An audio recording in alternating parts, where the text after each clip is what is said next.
Welcome everybody to the Piergrossi Podcast. That's me, my great friend Ash Ruiz with us. Hello, Ash. Hello there, Piergrossi Podcast. So Joining us happy to be here. So happy to have you here. Joining us from Boulder, Colorado. You've been there since like January. What month did you move? I mean, you've been there before, but you're returning since what date? I did. My returning date was in February. Yeah, and we had this awesome New Year's Eve event we did in Asheville, North Carolina. Oh, it was so good. Which was really awesome. What a way to set the tone for the year. What a way to set the tone, and the year has gone nothing like what we envisioned, but... No, this is exactly what I had on my dream board. Yeah, we actually talked about all of this. This is what's going to happen. That's going to happen. We planned it all out on January. It's all our fault. But yeah, it's great to have you here with me and with us. And we were just kind of talking about, what's the theme? Well, let's just be in the present moment and see what arises. Let's see what kind of theme finds us. But one of the things, the way I first connected with you more deeply was through your satsang way back in the day. And what was that, like 10 years ago now? Oh my gosh, for real? 10 years ago, that's amazing. Probably, at least, I would say. Yeah. At least, yeah. In Miami, Florida. And those are still such beautiful, powerful memories for me. You know, it would just kind of be this, you never knew who quite was going to show up or who wasn't. And sometimes it would be regular. Sometimes it would be just some random person. Like everyone's like, who's that? How'd they find it? How'd they get here? It was always the perfect people that were there. And sometimes it was a nice intimate group and we could just go deep and ask questions. And then we'd always go out for Cuban food at your favorite restaurant at the end. And you would order for me in Spanish. And then we'd have like post satsang. So good. So such a ripe time. Yeah, to go but that's deep such a great gift you offered to the world is your satsang, which was really valuable for me at that time as a confirmation. And I know you're doing it. You've been doing them online. I think you did one in person this week, right? Yes. Last night was my first in-person satsang since the global plot twist. And it was so beautiful. So what is your intention for a satsang? What is it for people that don't know that term? Like, what is a satsang and what is an Ash Ruiz satsang? What I love about a satsang is that, it really doesn't matter what events are happening on the planet. It doesn't matter what events are happening in mind. Doesn't matter what the circumstances are. It doesn't matter any apparent perceptual poetic display, of life, however it may be positive, negative, or neutral. With satsang, the invitation is always in this moment to recognize what remains free, what remains clear, what remains stainless, what remains open, what remains innocent, what remains loving and kind. To notice the truth of who you are closer than any of the wondrous descriptions that naturally come and go. Yeah. Beautiful. And that feels really valuable because obviously that's not a message that you hear often in like the mainstream media or the different channels that we have. Mainstream spirituality. Mainstream spirituality, even true, or even New Age spirituality. So yeah, to have a space of community of people that are on that same path of inquiry and exploration together feels really valuable to bring people together. I feel that too. Yeah, it's really sweet. It makes me so happy to see someone have a relaxed face and breathe a little deeper. It's like, yay. So much of it really is about liberation, right? About freedom. Yeah. I think one of your, what do you call those things? Your phrases for your webs, empowered liberation. Wasn't that one of the? Yes, empowered liberation. Yeah, and we think that freedom, initially we think that freedom is outside of us, right? But freedom is really who we are, right? Exactly. Yeah, a really interesting twist on things. It's a radical shift in perspective. That deepening of self-awareness. What are you finding are some of the things right now? I'm sure there's a lot of different things going because there's so much happening for people. What are you finding are some of the things that are really people are getting stuck or they're getting caught up in right now that are kind of patterns or themes? Well, it's so interesting because there appears to be such part of the narrative is the division that's occurring, um, all the different narratives that are present, all the different perspectives, and people really wanting to be on the right side of history, people really wanting to be with the good guys, people really wanting to contribute in good ways, have their energy, have their life force, be a part of the solution, be a part of and then the frustration, the exhaustion that's there. Some beloveds are putting so much energy into this, then all of a sudden it's debunked, or something happens, and oh wow, or it's a psyop, it's a psychop, it's this, to put energy here, and so it's kind of like, also what I notice is the innocence, and when we're trying to solve the problem with the same mind that created the problem, all of our sacred beliefs turn into dogma, and we end up being the very same thing that we're supposedly fighting against. And it's very innocent. It's a natural aspect of mind. It's a way of refueling this dream of separation. But it's really sweet to recognize the option to be skilled at noticing when that's occurring, and to stop, to step off the Ferris wheel, to step off the karmic wheel, to actually contribute to the peace in the world, as opposed to the suffering and the pain and the confusion. Well, there's something really interesting in there to me. And what you said is people want to be the good guys, right? So they want to feel like I want to be a crusader for whatever. Everybody has their different thing. I think that's the first thing that's interesting is like, there'll be these two sides and you're on the good side. But then if you look closer from our objective thing, you'll notice usually, or I say almost always, those other people think they're on the good team too. They think they're on the good side. God, everyone's praying to this God. The universe is on my side, the universe on this side. It's so very fascinating. And then there we are, even if we're using language such as oneness, or awakening, or the great awakening, or wholeness, or truth, or facts. There we are contributing, with all the best intentions. It's kind of like when we're living from mind, we want to contribute peace. Let's say we want to contribute clarity to the world. And then what we end up doing is contributing confusion to the world. When we want to contribute peace to the world, we end up contributing war to the world. And, that's what's really interesting with the invitation of satsang, because it's about recognizing what's here, the peace that's here, the clarity that's here.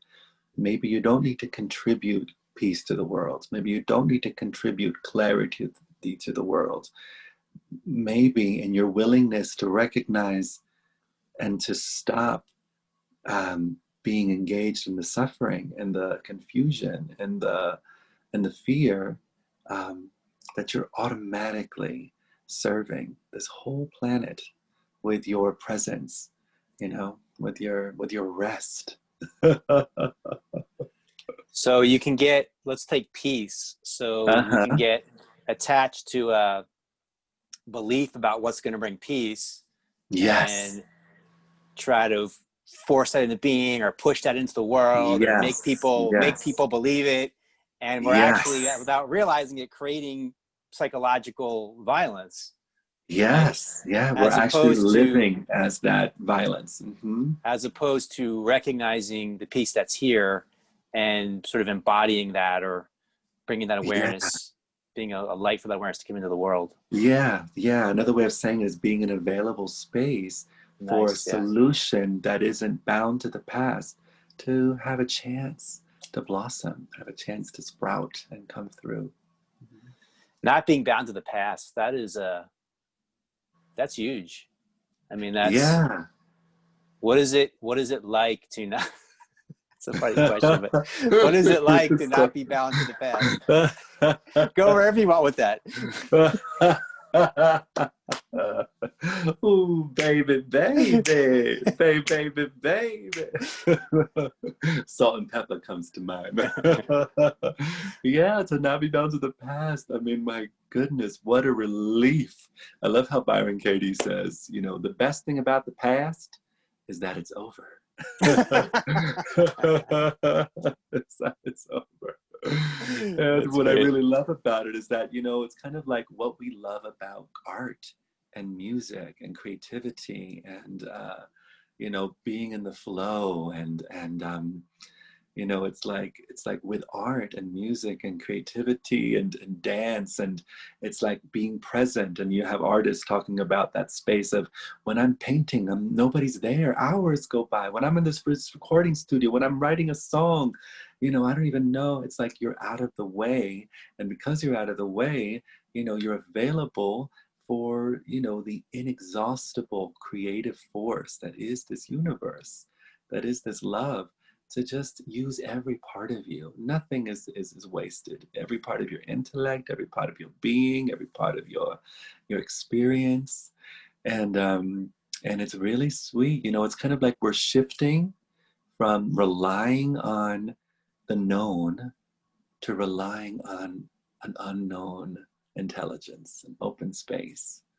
And there's so, you know, it takes a lot of courage not to rest on a ledge of an assumption. Beautiful.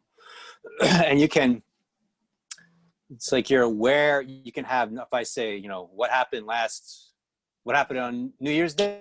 Oh yeah. You could, that memory comes up, and it comes up in the present moment. But it's like there's not a weight or an energy around it. There's not an attachment or identification to it, right?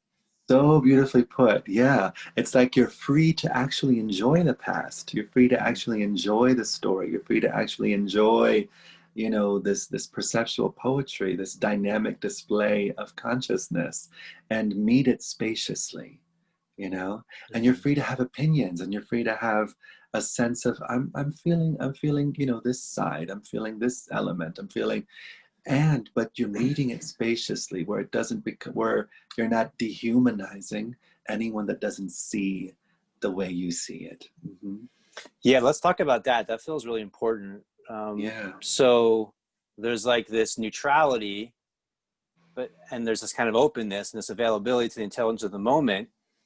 And out of that could arise, and here's my opinion, or here's my preference, or even some sort of activism, right? Or taking some sort of a stand on something. But there's a different quality to it when it comes from this kind of unity consciousness than when it comes from this egoic separation, right? So let's talk about that.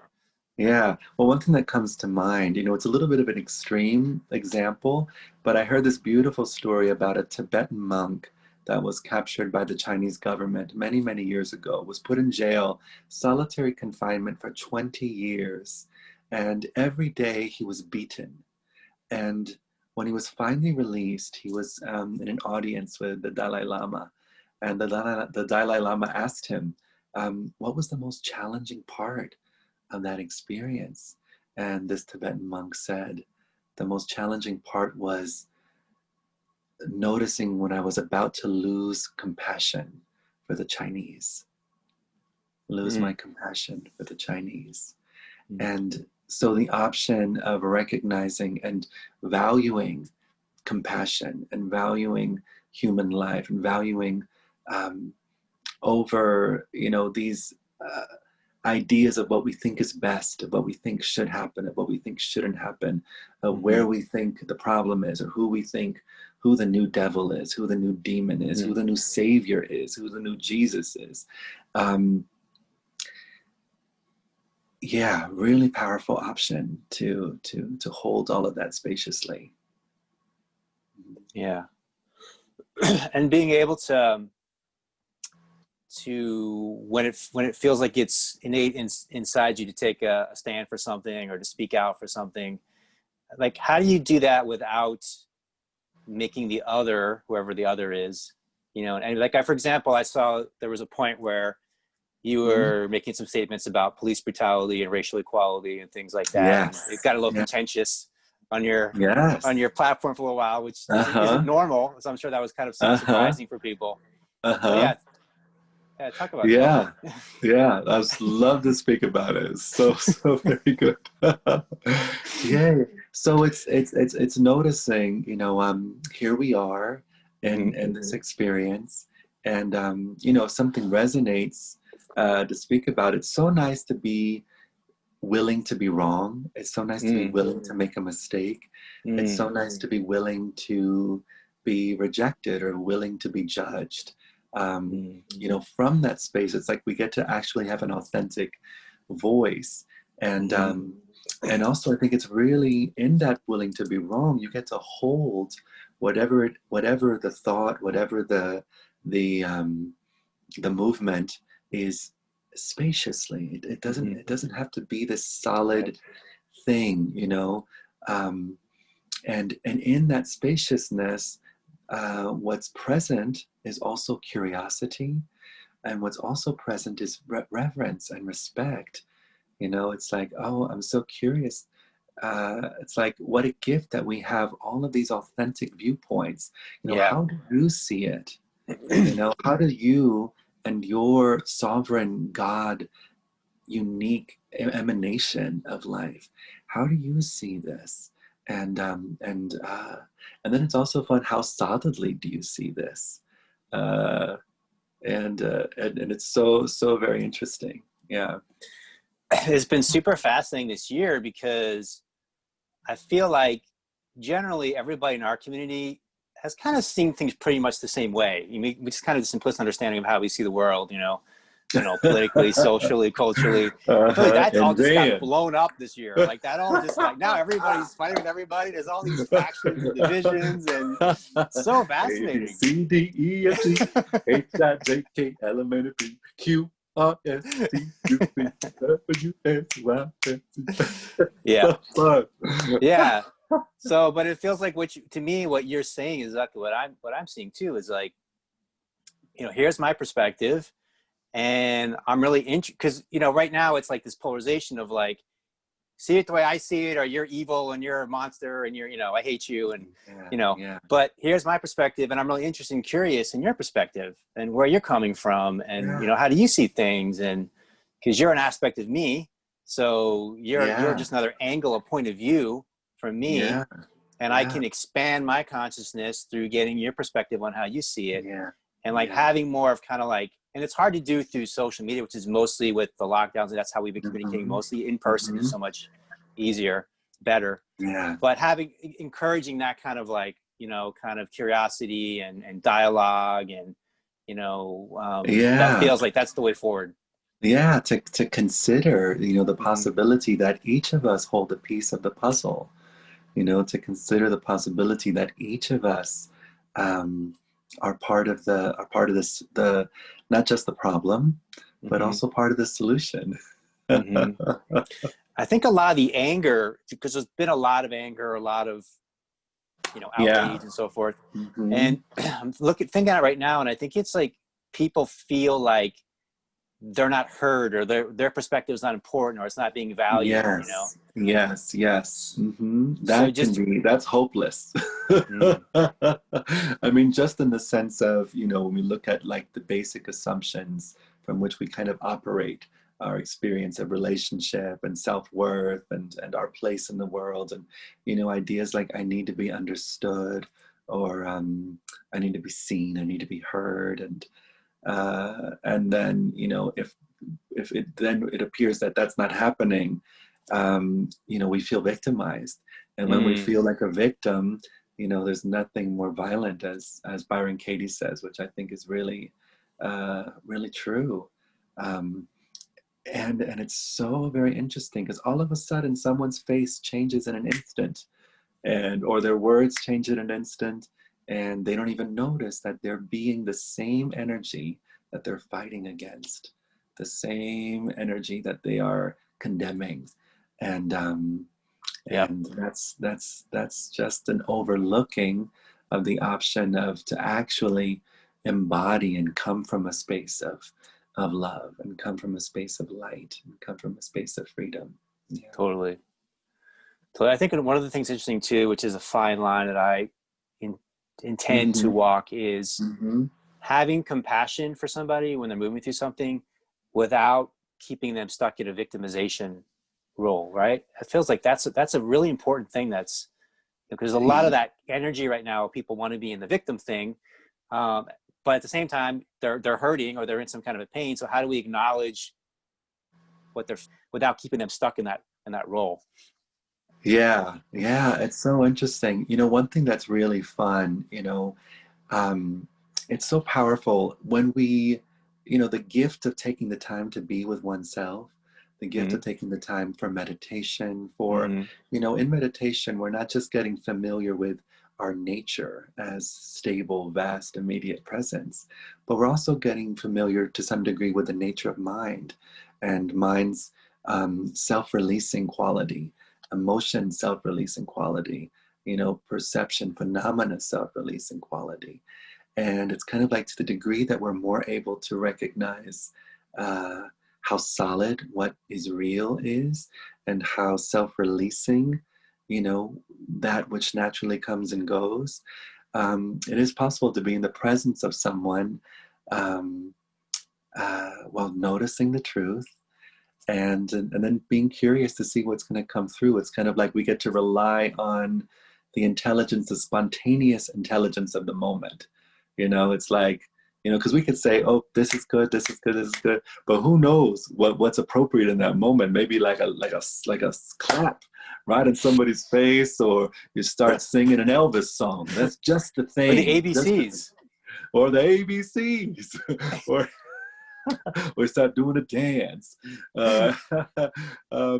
It's really exciting how, it's like learning to trust that the intelligence that is infinity, that is the universe, that is this moment, knows how to respond to itself. Yeah. Beautiful.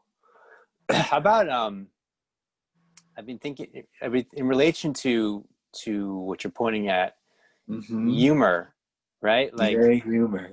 you bring a lot of humor to your satsangs and to your sharings, and I guess the question is, it feels to me like people are getting more serious. And I actually wrote this post a couple weeks ago. We gotta really wake up the world now, Lord. I read this post a couple weeks ago where something I was saying, like, if anybody can save us now, it's the comedians. To not take ourselves so seriously, getting attached to all these beliefs and ideas and self-righteousness and everything, right? Yeah. So what is the value of humor? Like, what do you see there?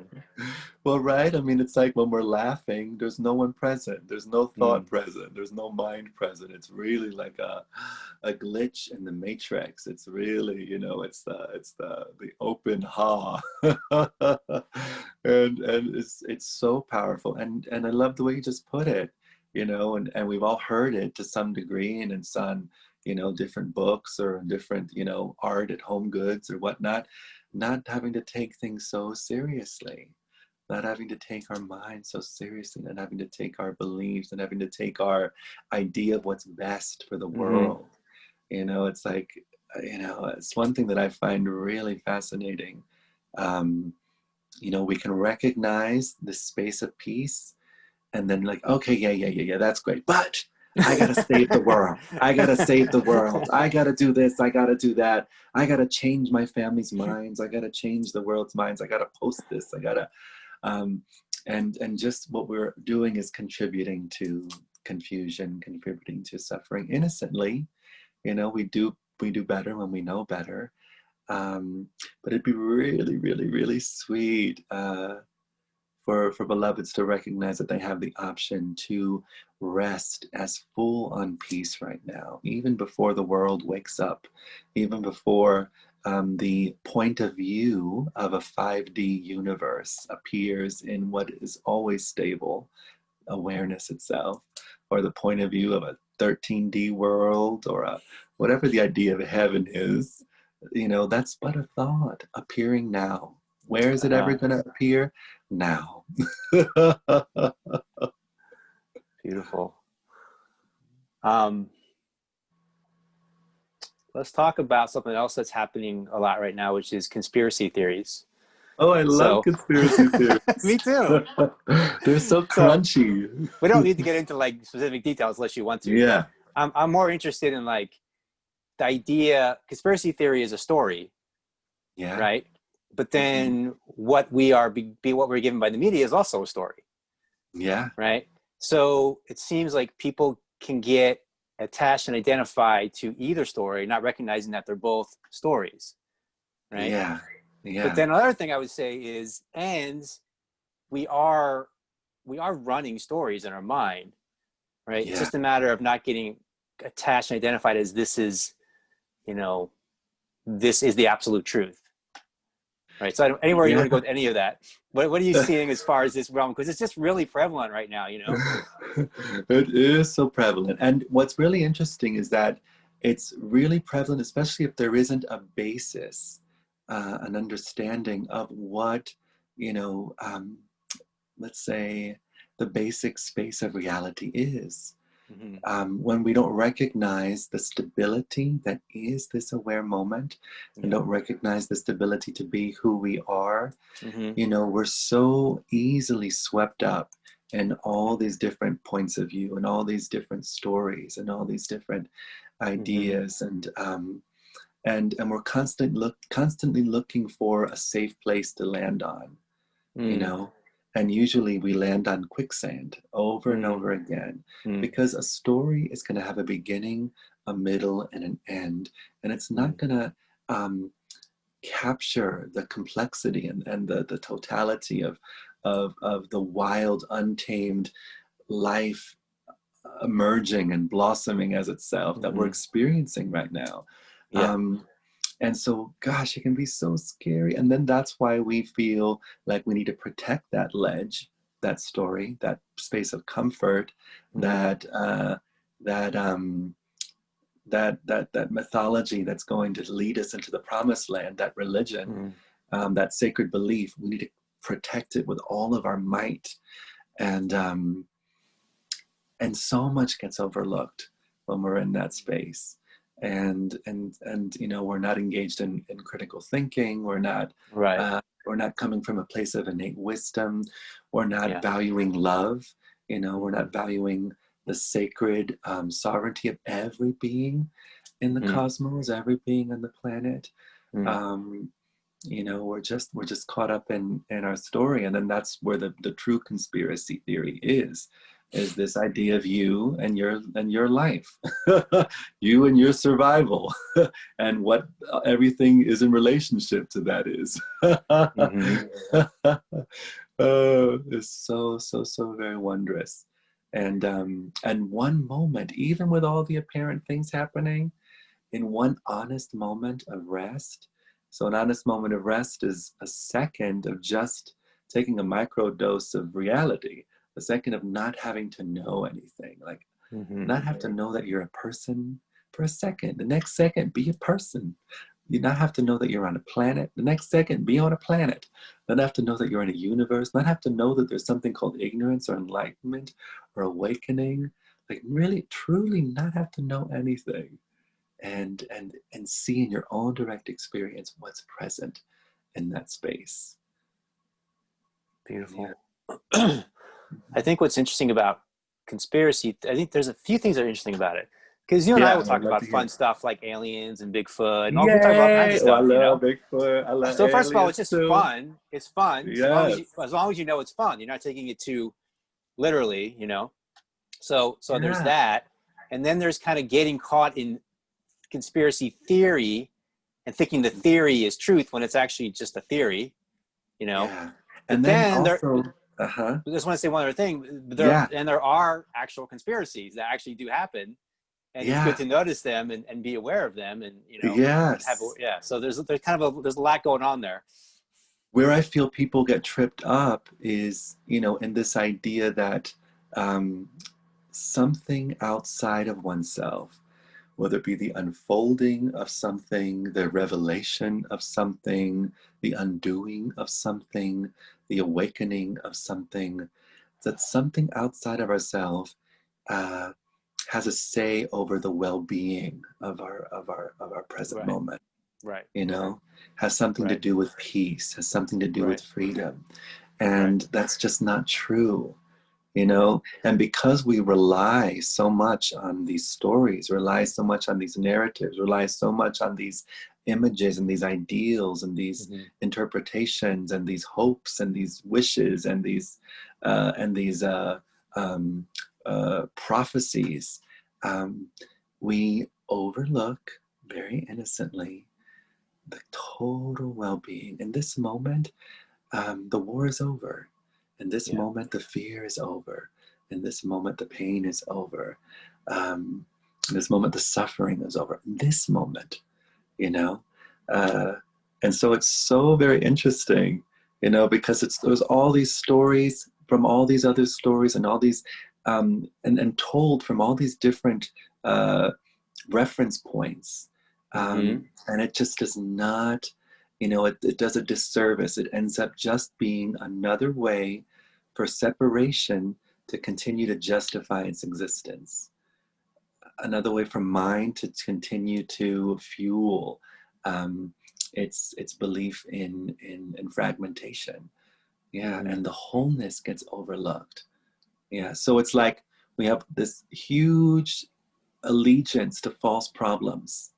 And because there's a huge allegiance to false problems, we get really busy at what are the false solutions. We think they're real problems and we think they're real solutions, and they have no substance of their own.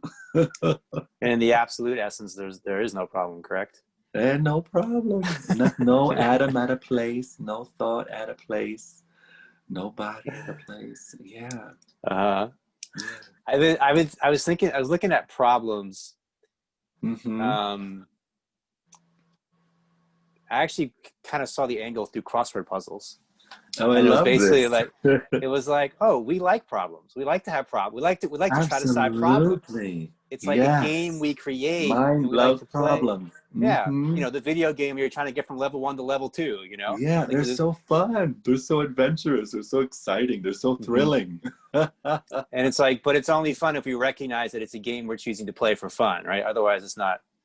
And it's not fun. An option. And that's an option. Yeah, right. This is what both of our lives just can't help but be about. Is this invitation to recognize, hey, there's an option here. If it's not fun, if it's scary, you can take a moment to look at it from a different perspective. And I think the one other thing I'd say about what you're talking about is you come from this just open awareness, and you're just allowing that kind of higher intelligence, if you want to call it that, to move through. Then you can perceive it. There's the ability to perceive if someone's being deceptive to you or trying to manipulate you or trick you, or that's your best chance of noticing that and being aware of that. Absolutely. It becomes so clear. It's like the way you're able to see how mind tricks itself in your own being, you know, it's like internal, external, same thing. It's like, oh yes, look at mind engage with itself. And then it's like, thank you for the suggestion. Oh, I really appreciate your willingness to share that. Oh, you know, that's really fascinating perspective. And I notice it's not my experience. I notice it's not my experience. I had a friend the other day being almost blue in the face, wanting to convince me that we're experiencing a war of good and evil. Yeah, that's pretty common right now.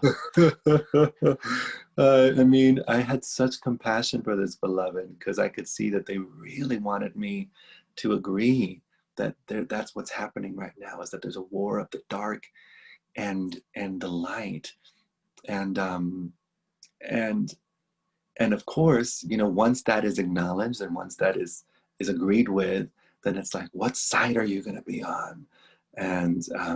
And maybe, I don't know if we can still be friends if you're not on the side that I think is the light or on the right, you know, just so much wound up and that attempt. There was another interesting thing that was happening a couple months ago, where it's like, if you're silent, you're part of the violence and all this sort of thing, right? So it's kind of this idea of like, you have to choose a side, and if you don't choose a side, you're not being a good citizen. You're not a caring person. So that's a whole narrative people have too. Yes. Well, that's kind of like looking at things as black and white, looking at things as right and wrong, and that to some degree has its place. This openness doesn't exclude any of the ways that we can say the universe is meeting itself, that the universe is loving itself, the universe is learning and evolving through itself. But what gets missed is that there's also an organic quality to this unfolding. There's also a divine timing, we can say, to this unfolding. There's also a wild and, it's like no matter how sophisticated we may get at how something might work, there's always the element of life being free and life not being limited to our thought about how something should be, to our thought about how humanity should be, to our thought about how quickly humanity should evolve or not. It's like there's a rhythm here. There's a rhythm here. Trusting the process. That's an option. Yeah. And like, let's get into this, kind of like, there's this feeling, this impulse to make a better world, to create a world that's more, more, as I was going to say, more beautiful. Yeah. An impulse world. And a vision. Impulse and a vision. Well, that's an interesting thing too, because I feel like we're actually lacking a vision right now. Okay. Right. A lot of people are I'm against this, I'm against that, I don't like this, I don't want this. It's like, when we don't have money, we don't hear like, what are we moving towards? What are we creating together? What are you for? Right? Yeah. What are you for? What's your vision? Give me a vision that excites me and inspires me, and we'll create it. So there's that. And then there's the same time, there's a sense of like, it's just a timeless now, and it's, there's nothing to move for in the future. So like, talk about this. It seems like it's two different things. Yeah. Well, what's cool is that when we're not engaged and not possessed by our stressful thinking, by our stressful stories, our stressful narratives, all of a sudden we're available for the vision. We're available to move in the direction of what delights us. We're available for solutions. We're available for innovation. We're available for creativity.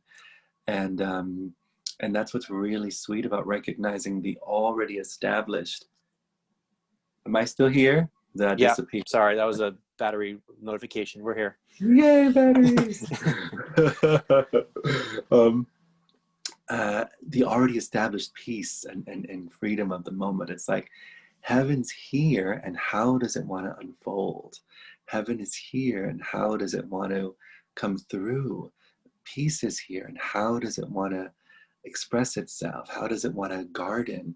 How does it want to educate? How does it want to, where does it see, let's say there's things like restorative justice. There's things like sustainable living. There's all of these come from an available open heart,